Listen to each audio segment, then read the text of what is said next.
नमस्कार दोस्तों, आप सभी देख रहे हैं क्लिक इंडिया। योग दिन की शुरुआत के लिए सबसे अच्छा तरीका है। इससे हमारी जिंदगी में, विचारों में और हमारे एक्शन में एक पॉजिटिविटी आती है। इसी के साथ हमारे साथ चर्चा में आज खास मेहमान मौजूद है प्रेरणा जी। प्रेरणा जी एक ट्रेनर है जो लोगों को योग सिखाती है और उनको सही जानकारी मुहैया कराती है। आज हम इनसे बहुत सारी बातें करने वाले हैं। मैम, आपका बहुत बहुत स्वागत है। Thank you so much. Ma'am, मैं आपसे जानना चाहूंगा कि आप योगा ट्रेनर कैसे बनी और आपकी यहाँ पे एंट्री कैसे हुई, और हमारे दर्शकों को ये बताइए कि योग क्या है। देखिए, योग जो कि मेरी लैंग्वेज में है, सबके हिसाब से योग अलग हो सकता है, बट योग का मतलब है जुड़ना, माइंड एंड बॉडी का कनेक्शन, हर किसी से जुड़ना, योग होना, दैट इज योग। जब आप अपने आप से जुड़ जाते हैं सबसे पहले, फिर आप दूसरों से जुड़ते हैं, हर चीज से जुड़ते हैं, सो जुड़ते जाना योग है। So that is a simple definition. Yes. और मैम, कैसे मतलब आप इसमें आए, योग लाइन में योगा ट्रेनर बने, मतलब कितने साल हो गए आपको? इट्स बीन 7+ years, मतलब 8 साल हो ही गए होंगे। सो मुझे लगता है योग एक कॉलिंग है। सो योग आपको खुद चूज करता है, आप योग को चूज नहीं करते। सो आई नेवर थॉट कि मैं कभी योग में जाऊंगी या मैं कभी कुछ भी इस टाइप की चीज करूंगी, क्योंकि हमारा बैकग्राउंड जो है दैट इज डिफरेंट। बिल्कुल, हम लोग IT से बिलोंग करते हैं। I did my management, masters in management, then dietetics and nutrition. उसके बाद मैं योग में कैसे आ गई मुझे भी नहीं पता। मे बी योग ने मुझे चुन लिया कि आ जाओ। So बस हम इसी तरीके से इसमें लैंड कर गए और योग ने मुझे मौका दिया कि चलो शुरू करते हैं इस यात्रा को, और हम इस यात्रा में आगे बढ़ते जा रहे हैं। बहुत बहुत धन्यवाद मैम, आपने यात्रा को चुना और हम आपसे बात करने के लिए आ गए। ठीक है, थैंक यू मैम। अगर बात की जाए महिलाओं की, वैसे योग में तो कोई एक स्पेसिफिक जेंडर तो होता नहीं है, बिल्कुल सबके लिए। बेसिकली ये जानना चाहूंगा कि आपकी नजर में, पॉइंट ऑफ व्यू में, इतने साल के एक्सपीरियंस में महिलाओं के लिए बेस्ट योग कौन सा हो सकता है? जो एक, और हमारे काफी सारी महिला दर्शकों ने भी मुझसे कहा था, काफी लोगों ने कहा था कि कभी आप किसी योगा ट्रेनर से पूछे तो ये सवाल जरूर पूछना पहले कि जी सबसे बेस्ट कौन सा हो सकता है। देखिए, सबसे पहले तो योग में सारी चीजें आ जाती हैं, ठीक है। सब यम, नियम, आसन, हम आई थिंक आसन की बात कर रहे हैं, ठीक है। सो कौन से आसन हमारे लिए जरूरी हैं जो कि फीमेल्स के लिए बहुत अच्छे हैं। सो जितने भी हम लोग फॉरवर्ड बेंडिंग्स करते हैं वो सारे फीमेल हेल्थ के लिए बहुत अच्छे हैं। जैसे पश्चिमोत्तानासन हो गया, जानुशीरासन हो गया, बटरफ्लाई, तितली आसन या बदकोनासन, बहुत सारे आसन। इवन योग का हर एक आसन हर तरीके से हेल्प करता है, चाहे वो आप उसे बोल दें फीमेल हार्मोन्स में या फीमेल हेल्थ के लिए, हर आसन हेल्प करता है। सो बिगनिंग से एंड तक जितने भी हम प्रैक्टिसेस करते हैं एवरीडे लाइफ में, so everything is really good.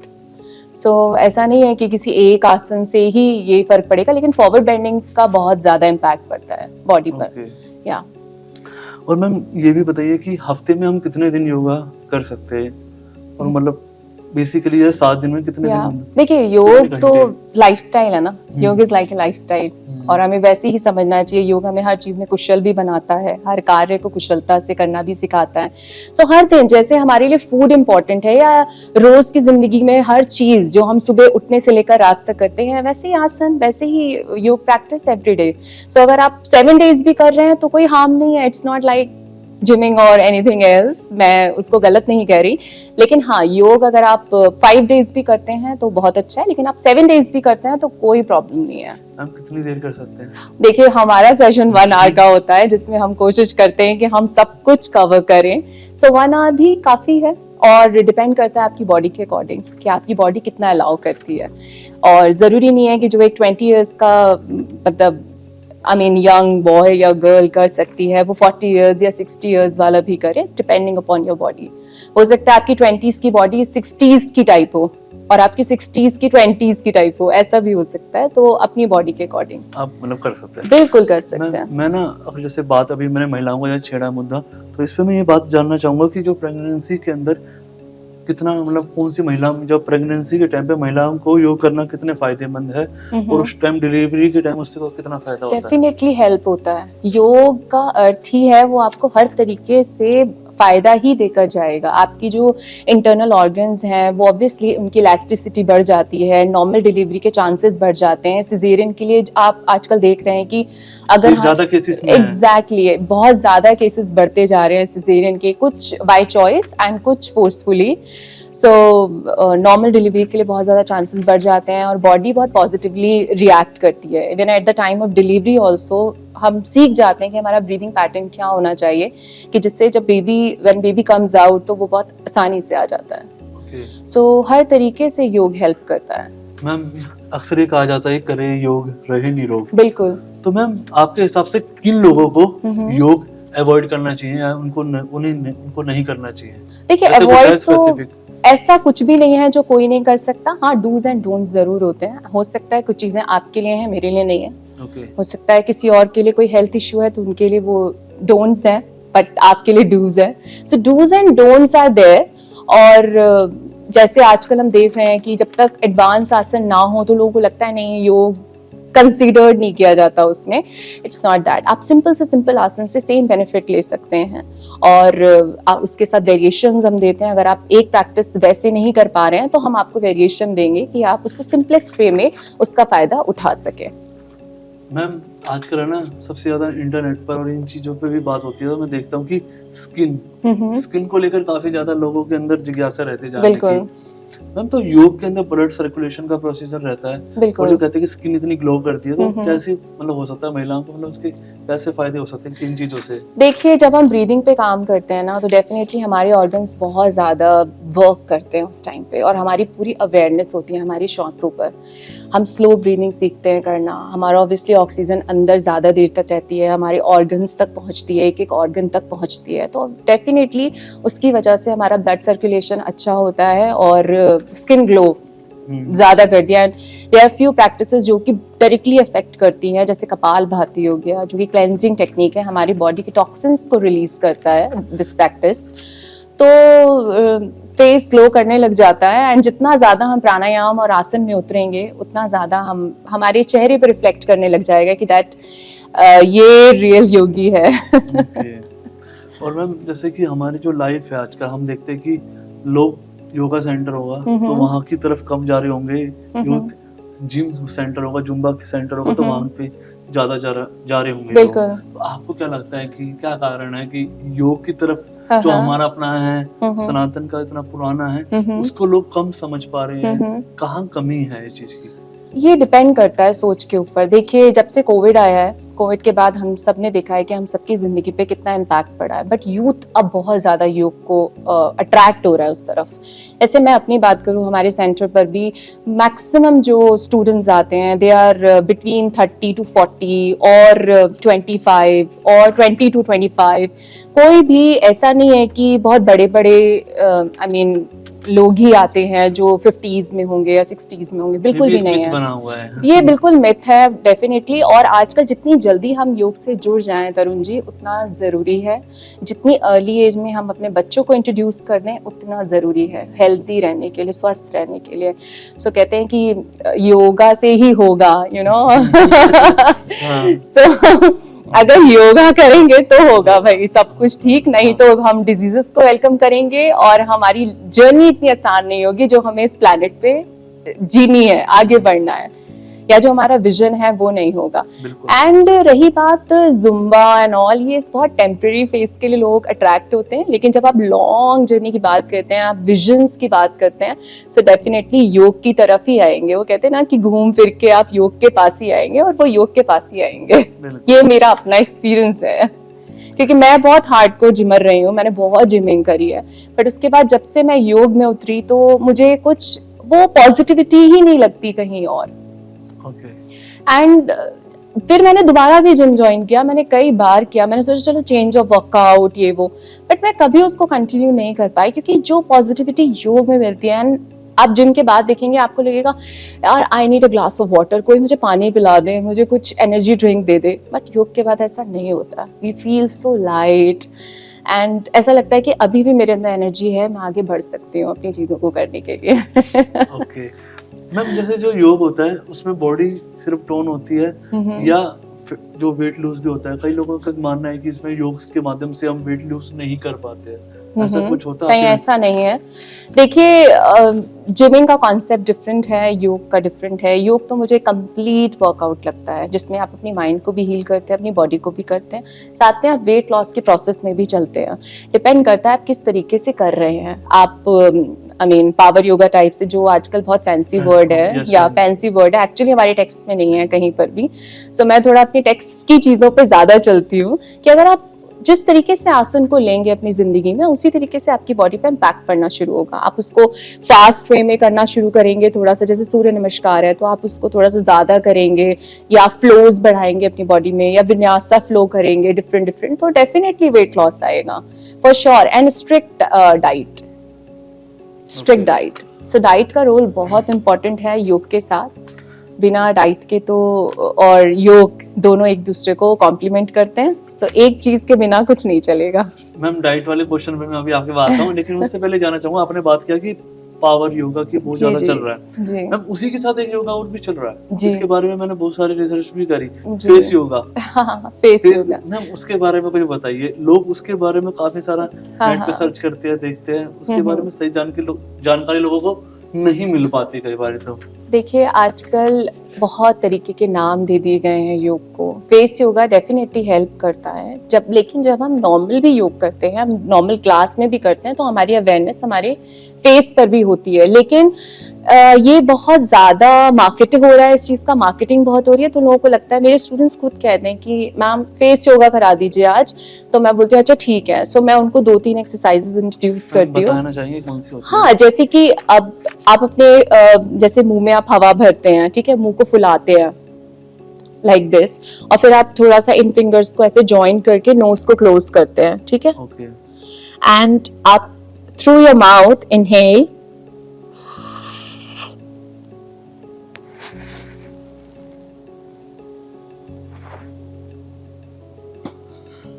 सो जब आपको एक्सेल करना है, आप धीरे से ऊपर आते हैं, जलंधर बंद को खोलते हैं एंड नाक से एक्सेल करते हैं। Okay. So this practice really helps. कहते हैं कि अगर आप इस प्रैक्टिस का यूज करते हैं तो आपको कॉस्मेटिक्स से दूर रहना पड़ेगा, आपको कॉस्मेटिक्स की जरूरत इतनी नहीं पड़ेगी, या जो आप ग्लो की बात कर रहे थे। सो इसको हम लोग बहुत बार रिपीट कराते हैं, और इसके साथ थोड़ा सा ऑब्वियसली फेस का यही होता है कि हम ऊपर की तरफ थोड़ा सर्कुलेशन को फील कराते हैं, लोअर साइड कराते हैं, फेस टैपिंग, बहुत सारी चीजें हैं। सो जस्ट दैट कि आप सिर्फ इस एरिया को फोकस कर रहे हैं, आप सिर्फ अपने फेस पर ही एक्सरसाइजेस करा रहे हैं। okay. लेकिन योग ओवरऑल हेल्प करता है जब आप प्रैक्टिस शुरू करते हैं इन रेगुलर क्लास ऑल्सो। सो ऐसा नहीं है कि अगर हम फेस पे वर्क नहीं करेंगे अलग से तो फेस पे ग्लो नहीं आएगा, वो आएगा ही आएगा। तो और कहते हैं कि आप स्माइल करते रहो, अगर आप एजिंग को स्लो करना चाहते हैं तो स्माइल करना बहुत जरूरी है। Yes ma'am. या मैम, थोड़ी डाइट के बारे में बताइए कि योग के अंदर एक स्पेसिफिक, अगर आपने स्टूडेंट्स को भी आप कुछ गाइड करते हैं कि आपको इस तरीके की डाइट लेनी है, इस तरीके की डाइट से आप मतलब फिट रहने के लिए कौन सी डाइट इंपॉर्टेंट है आपकी नजर में? देखिए, एक तो जो मैं खुद फॉलो करती हूँ, ऑन एंड ऑफ करती हूँ, सो थोड़ा सा हम लोग मिलेट्स पे ज़्यादा रहे हैं। जो हमारा जो बैकग्राउंड रहा है इंडिया का, वो हमारा मिलेट्स पे रहा है बेस्ड। वीट वगैरह हम लोग कम ही खाते थे, हमारे यहाँ था नहीं वीट वगैरह। सो उस पे बेस्ड थोड़ा सा हमें जाना चाहिए, जो ज़्यादा फाइब्रस चीज़ें होती हैं, जैसे जो ग्रेन्स हैं जो फाइब्रस है, वो वाली हमें लेनी चाहिए। एंड मॉर्निंग में सबसे पहले जब हम उठते हैं, then have glass of water सबसे पहले, देन उसके बाद nuts and fruits, start your day with fruits. Then उसके बाद आपका जब थोड़ी भूख रह जाए, देन गो फॉर ब्रेकफास्ट। जैसे आप ओट्स भी खा सकते हैं, आप किसी दिन पोहा ले सकते हैं, उपमा ले सकते हैं। अगर आप एगिटेरियन है तो आप एग में मतलब आप थोड़ा वेजिटेबल्स वगैरह ऐड कर सकते हैं। देन हैव विद चपाती और paratha, but don't go with जो आजकल बहुत ज्यादा ब्रेड्स और ये सब, हम इस बेस की चीजें ज्यादा लेने लग गए हैं कि अच्छा जो इजी वे आउट है, ब्रेड निकाली, बटर लगाया, खा लिया, क्या मिल रहा है आपको उसमें। देन सेम वे लंच में भी आपकी दाल होनी ही चाहिए, कोई ग्रीन वेजिटेबल होनी ही चाहिए। आप 2 चपाती खाते हैं तो आप 1 चपाती खा लें, and salads, 1 portion of salad is really important. So आप पहले अगर हो सकता है तो आप पहले सैलेड खा लें, देन जितनी भूख आपकी बची है उसके अकॉर्डिंग आप अपने मील को डिसाइड करें। और अगर पानी पीने का मन है तो आप पहले पानी पिए then have food. Okay. So one पेट का वन जो पोर्शन है वो खाली होना चाहिए। मतलब जैसे आजकल बहुत ज्यादा लोगों को गैस और ये सब प्रॉब्लम्स हो रही हैं, डाइजेशन इश्यूज हो रहे हैं, क्योंकि उनका पेट खाली नहीं होता। वन पार्ट कहते हैं कि खाली होना चाहिए और बाकी 3 हिस्सों में खाना होना चाहिए या पानी होना चाहिए, सैलेड होना चाहिए, जो भी चीजें हैं। सो वन पार्ट, क्योंकि उसको डाइजेस्ट भी तो होना है ना। और हमें हमेशा एक ये भी चीज है कि हमें जैसे कहते हैं ना कि हमारी ये जो नॉस्ट्रिल्स होती हैं, कभी हमारी राइट एक्टिव होती है, कभी हमारी लेफ्ट एक्टिव होती है। सो अगर आप लंच के टाइम पे देखेंगे तो हमारी राइट एक्टिव होती है, क्योंकि that's the best time to eat your food, क्योंकि हमारी डाइजेस्टिव फायर बहुत एक्टिव होती है। सो कुछ लोग 3 बजे खाना लंच कर रहे हैं 4 बजे और फिर रात का डिनर 10 बजे कर रहे हैं, तो वो एब्सोल्युटली रॉन्ग है। सो हमेशा सन मतलब कि जैसे सन राइज होता है उसके साथ हमें अपनी दिनचर्या को शुरू करना चाहिए, अगर आप हेल्दी लाइफस्टाइल में रहना चाहते हैं, और सनसेट के साथ एंड करना चाहिए। मैम एक ना बहुत बेसिक क्वेश्चन है, जो लोग योग कर रहे हैं वो तो कर ही रहे हैं, लेकिन कुछ लोग योगा के से जुड़े वीडियोस देखते हैं, जैसे आपको भी लोग हमारे दर्शक देखेंगे, उनको ये बताइए कि बिगिनर को कैसे स्टार्ट करना चाहिए। आपकी नजर में बिगिनर योग कैसे कर सकता है? ओके, उसके लिए कौन सी एक्सरसाइज बेस्ट रहेगी? देखिए, जब भी हमारी क्लासेस में कोई भी बिगनर आता है, मेरे पास बहुत आते हैं जो कहते हैं ma'am we have zero experience, अब आप बताओ हम कैसे करें। तो हम उनको हमेशा अपनी क्लास में ही लेते हैं और उनको हम स्लो से स्टार्ट कराते हैं। अगर मैं किसी को 10 काउंट्स किसी चीज़ के बोल रही हूँ तो मैं उनको हार्डली 3 या 4 काउंट्स ही बोलूँगी करने के लिए। मैं उनको सब कुछ कराती हूँ, लेकिन स्लो पेस पे एंड लेस काउंट्स के साथ। और जहाँ पर उनको लगता है कि दे वांट टू स्टॉप, मैं उनको रिलैक्स करवाती हूँ एंड उनको स्टॉप करा देती हूँ। सो कभी भी ये नहीं सोचना कि अच्छा हम तो बिगनर हैं और क्लास में तो सब लोग पहले से एक्सपीरियंस्ड होंगे तो हम कहाँ पर स्टैंड करेंगे। तो आपको शुरू कहीं से भी करना है, वो 0 पॉइंट आपको कहीं पे तो खत्म करना ही है। You have to start your 0 point from your 0 point. उसके बाद आप धीरे धीरे 1 2 3 4 आप धीरे धीरे बढ़ते जाएंगे। सो ऐसा नहीं है कि कहाँ से शुरू करना है, आप कभी से भी शुरू कर सकते हैं। आप वो आपके टीचर की रिस्पॉन्सिबिलिटी है कि वो आपको कैसे लीड करता है। जो आपकी ट्रेनर है या जो आपके योगाचार्य है, आप मतलब उनके ऊपर डिपेंड करता है कि वो आपको कैसे लीड करा रहे हैं। मैम जैसे कि आजकल है ना महिलाओं के अंदर काफी सारी प्रॉब्लम आ रही है मंथली साइकिल में, उनके साथ हाँ जी कुछ तो जो बॉडी असंतुलित हो जाता है, बिल्कुल बिल्कुल, उसके बारे में योग कैसे बेनिफिट हो सकता है? देखिए बहुत मतलब मेरे पास तो बहुत आते हैं जिनको आजकल ये मतलब बहुत कॉमन हो गया है हार्मोन्स डिसबैलेंस होना, और क्योंकि because of lifestyle you know, जो जैसे अब स्टूडेंट्स हैं बाहर रहते हैं, उल्टा सीधा खाते हैं, डाइट प्रॉपर नहीं लेते, कोई लाइफस्टाइल नहीं है ना सोने का ना उठने का, किसी चीज़ का कोई पैटर्न नहीं है सही। जैसे मैंने अभी बोला था सनराइज और सनसेट वाला जो है, हमें उसी वो क्या कहते हैं विंडो में जीना चाहिए। सो वो वाली चीज़ें हम कहीं भूलते जा रहे हैं, हम छोड़ते जा रहे हैं पीछे। सो इसी वजह से ये सारे इश्यूज आ रहे हैं जो कि फीमेल्स के साथ बहुत ज़्यादा आ रहे हैं। सो मेरे पास आती हैं फीमेल्स, तो सबसे पहले मैं उनके लाइफस्टाइल करेक्शन करवाती हूँ एंड उनको डाइट में थोड़े बहुत चेंजेस देती हूँ कि अच्छा आप होम बेस्ड ही खाइए, ये सारी चीज़ें। एंड आसन, मैं उनको फिर आसन इंट्रोड्यूस करती हूँ, जैसा कि मैंने आपको पहले बताया था फॉरवर्ड बेंड्स, फॉरवर्ड बेंडिंग वाले जितने आसन हैं वो सब हेल्प करते हैं। But at the time of menstrual cycle वो आसन अवॉइड करने होते हैं, उन आसन को नहीं करना होता है। सो वो हम खुद बताते हैं उनको कि आप कब क्या कर सकते हैं, ये चीज है। इससे पूरा मतलब चीज़ बिल्कुल बिल्कुल, मेरे पास कितने लोग आए हैं जिनका क्योर हो गया। इवन कुछ लोग ऐसे भी रहे हैं कि जो जिनको कॉन्सेप्शन रिलेटेड इश्यूज रहे हैं एंड उन्होंने कंसीव भी किया है because of this PCOD, PCOS, thyroid, ये सारी lifestyle problems. So I have seen changes in my students. तो मैं किसी और की बात नहीं कर सकती, सबसे पहले मैं अपने स्टूडेंट्स की ही बात करूंगी। So I have seen changes in them बहुत ज्यादा। मैं जानना चाहूंगा कि जैसे कि बहुत सारे लोगों को प्रॉब्लम हो रही है, तो आप कोई मेडिकल उसमें पहले उनका पूरा चेकअप करते हैं, फिर उसके बाद ट्रेनिंग देते हैं, मतलब उसके बाद योग करते करते ही लोग इंसान निरोग हो जाता है? देखिए, अगर कोई किसी मेडिसिन पर है तो मैं उनकी मेडिसिन स्टॉप नहीं करवाती हूँ। मैं बोलती हूँ आप अपने डॉक्टर्स को कंसल्ट करते रहिए और आप योग शुरू करिए, योग करना शुरू करिए। जब आपके अंदर चेंजेस आएंगे तो आपकी डेफिनेटली मेडिसिन कम होंगी, और आप उनसे तो कंसल्ट कर ही रहे हैं डॉक्टर्स से, सो वो आपकी मेडिसिन ऑटोमेटिकली कम कर देंगे। सो मैं कभी भी किसी की मेडिसिन स्टॉप नहीं करवाती हूँ, या मैं ये नहीं बोलती। देखिए, योग इज फॉर प्रिवेंशन।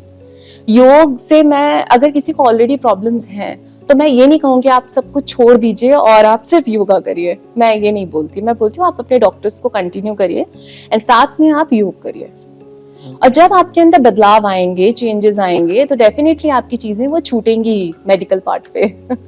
मैम, ये मतलब ये देखा होगा आपने आज ज्यादातर कि आजकल जो यूथ है उनको डिप्रेशन, एंजाइटी ऐसी चीजें ज्यादा हो रही है, तो पहले कम होती थी लेकिन अब ज्यादा हो रही है। मैम, योग क्या डिप्रेशन में भी, एंजाइटी, इन सब चीजों में भी फायदेमंद हो सकता है? बिल्कुल, ब्रीदिंग प्रैक्टिसेस मतलब इतना वंडर करती हैं बहुत ज़्यादा, अगर हम उनके साथ चलें तो। क्योंकि होता ये कि अगेन मेरे बहुत स्टूडेंट्स रहे हैं, या जो मुझे कॉल्स भी आती हैं कि ma'am we are suffering from this thing and that, so मैं उनको मेरी काउंसलिंग बहुत होती है क्लास में, नॉर्मली भी होती है काउंसलिंग की। मतलब मैं चाहती हूँ कि अगर कोई मुझे कह भी नहीं रहा है और उसके माइंड में भी कुछ चल रहा है, कुछ एंजाइटी हो रही है, डिप्रेशन में है, तो वो धीरे धीरे अपने आप ठीक होना शुरू हो जाए। सो आसन हमें बहुत पॉजिटिव करते हैं दैट वे। और स्लो, मैं ये नहीं कहूँगी कि हर चीज़ बहुत एकदम से इफेक्ट डालती है आपके ऊपर, हर चीज़ स्लो ही रहनी चाहिए, तो वो लॉन्ग लास्टिंग रहती है, व्हाट आई बिलीव। और निरोग तो करेगी ही करेगी अगर हम उसके साथ लॉयल हैं तो। बिल्कुल मैम। और रेगुलर हैं। मैम, मैंने काफ़ी लोगों से बार बार ये सवाल पूछता रहता हूँ और मुझे इंटरेस्ट भी आता है, क्योंकि इस बारे में सबका पॉइंट ऑफ व्यू अलग होता है जी। मैम, मेडिटेशन से रिलेटेड कुछ बताइए कि आपके हिसाब से मेडिटेशन कैसे करनी चाहिए और उसकी वैल्यू क्या है? देखिए मेडिटेशन बहुत बड़ा वर्ड है, आजकल बहुत फैंसी हो गया है। I receive so many calls that ma'am हमें ना मेडिटेशन करनी है, तो क्या आप मेडिटेशन क्लासेस देते हैं? सो मैं उन्हें फ़ोन पर ही बोलती हूँ कि listen, meditation is a big word, start your journey with आसन। जब हम आसन करते हैं ना, तो हम एकाग्र होना सीखते हैं धीरे धीरे, हम अपनी अवेयरनेस अपनी श्वासों पे लाना सीखते हैं। मेडिटेशन क्या है? मेडिटेशन एक जर्नी है, हर इंसान की अलग है, आप उसमें कब पहुंच जाएंगे पता भी नहीं चलेगा। सो उससे पहले हमें अपनी धारणा पक्की करनी है। धारणा, ध्यान, समाधि। सो धारणा इज लाइक थॉट आया गया, आया गया गया। ध्यान धीरे धीरे लग रहा है, जा रहा है, धीरे धीरे लगा फिर चला गया। समाधि इज लाइक जीरो थॉट। सो अगर हम धारणा और ध्यान में ही थोड़ा समझ जाए ना, तो हम यही मेडिटेशन हो गई हमारी, क्योंकि हम समाधि तक का रास्ता हम ऐसी लाइफ में नहीं रहते कि जो हम तय कर पाए। और उससे पहले प्राणायाम।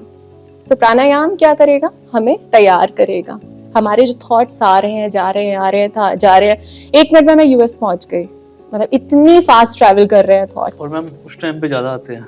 एग्जैक्टली हर वो चीज आएगी जो दबी हुई है, हर वो चीज ऐसे लूप की तरह चलेगी कि जो कि नॉनसेंस है। मतलब आपको लगेगा कि क्या है, मतलब ये क्यों मुझे दिख रहा है, ये वहां से गया यहाँ आया, यहाँ से गया वहां आया, मतलब कुछ बेकार सी चीज।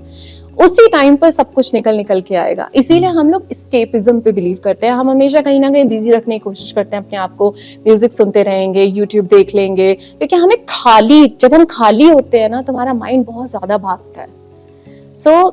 आपने ऐसा, मुझे नहीं पता आपने नोटिस किया या नहीं, कि जैसे ही हम एकदम साइलेंस में बैठेंगे ना, तो ऐसा लगेगा कि बहुत ज्यादा मेरा माइंड ऐसे निकल के बाहर आ रहा है, बहुत कुछ भरा हुआ।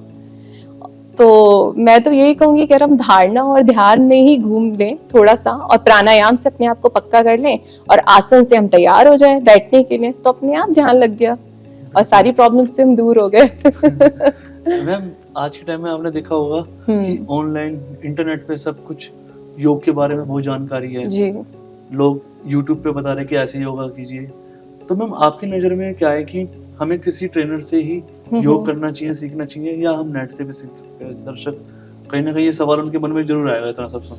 देखिए, आपको पता नहीं चलेगा। मैंने कुछ बच्चों के साथ ये देखा है कि जो यूट्यूब पर सीख कर आए हैं, उनको बैक इश्यू हो रहा है, गर्दन में दर्द हो गया, उनको पता नहीं है रुकना कहाँ है, चलना कितना है, घूमना कितना है, I am just saying these things कि उनको पता ही नहीं है कि डूज एंड डोंट्स क्या है। वो तो सिर्फ करा रहे हैं और वो एक जनरल एक वो दे रहे हैं कि हर किसी के लिए कॉमन, बट क्या वो चीज आपके लिए है, वो चीज बहुत इंपॉर्टेंट है। सो मेरे लिए क्या इंपॉर्टेंट है ये मेरा टीचर ही मुझे बता सकता है। जब मैं अपनी क्लास में बैठती हूँ तो जितने भी बच्चे होते हैं मैं ऐसे देखकर बोल देती हूँ उनको कि आप ये गलत कर रहे हैं, या मैं देखती भी नहीं हूँ, मैं साइड से भी देखती हूँ तो भी मुझे समझ आ जाता है कि ये गलत हो रहा है। अब यूट्यूब पे कौन देख रहा है? आप खुद ही टीचर हैं, आप खुद ही स्टूडेंट हैं। सो डेफिनेटली मुझे लगता है कि अंडर किसी टीचर होना चाहिए, किसी ट्रेन टीचर, अदरवाइज ऐसे कोई भी प्रैक्टिस नहीं करनी चाहिए, क्योंकि आप ये सोच के कर रहे हैं कि आपको फायदा होगा और मुझे लगता है कि आप बहुत ज्यादा नुकसान कर देंगे अपना, और हो सकता है कई बार ठीक भी चले। This is subjective topic. Ma'am जैसे क्या कहते हैं आज की लाइफ में, अगर महिलाओं की बात करें, पुरुष की बात करें, सब आजकल काफी बिजी शेड्यूल है सबका जी, और लोगों को टाइम नहीं है सबकी। आप खुद बता रहे कि आप आईटी लाइन में थी, आपको खुद पता होगा कि कितनी बिजी लाइफ होगी, बिल्कुल टाइम नहीं रहता है। तो मैम जो लोग इतने व्यस्त हैं उनको क्या टिप्स देना चाहेंगे कि वो कैसे फिट रह सकते हैं और कौन से योगासन से? देखिए मैंने जितना देखा है अपने एक्सपीरियंस के अकॉर्डिंग, मैंने देखा है कि किसी के पास समय नहीं है, और अगर आप समय निकालना चाहें तो आप निकाल सकते हैं। हर इंसान के पास 24 आवर्स ही हैं, चाहे वो हमारे पीएम हो, चाहे वो हमारे हेल्पर्स हो, कोई भी हो, उसके बीच में जो भी एग्जिस्ट करता है। सो मुझे लगता है कि अपने लिए समय निकालना बहुत वाइज डिसीजन होगा अगर आप लॉन्ग रन में चलना चाहते हैं। तो अगर आपको लगता है कि आप सुबह नहीं टाइम निकाल पा रहे, आप अपनी प्री प्लानिंग्स करिए। आप एक दिन पहले रात को प्लान करके रखिए अपना अगला दिन, तो आप कर सकते हैं। आप हाफ एन आवर करिए, जरूरी नहीं है 1 आवर करिए, आप कुछ भी करिए, आप योग करिए, आप वॉक करिए, आपको स्विमिंग पसंद है आप वो करिए, डू एनीथिंग। बट योग के तो बहुत सारे फायदे हैं, मैं ये नहीं कहूंगी, लेकिन आप जो करना चाहें आप करें, लेकिन अपने शरीर के लिए काम करें, मैं ये कहूंगी। एंड समय निकाला जा सकता है, मैं इस चीज को बिल्कुल नहीं मानती कि समय नहीं है। ये थी हमारे साथ प्रेरणा मैम, जिन्होंने बताया कि किन आसन के माध्यम से महिलाएं फिट रह सकती हैं, कैसे मेडिटेशन करनी चाहिए और योग का हमारी जिंदगी में क्या रोल है। मैम आपका बहुत बहुत धन्यवाद। Thank you so much Tarun ji, thank you. अब मुझे दीजिए इजाजत, धन्यवाद।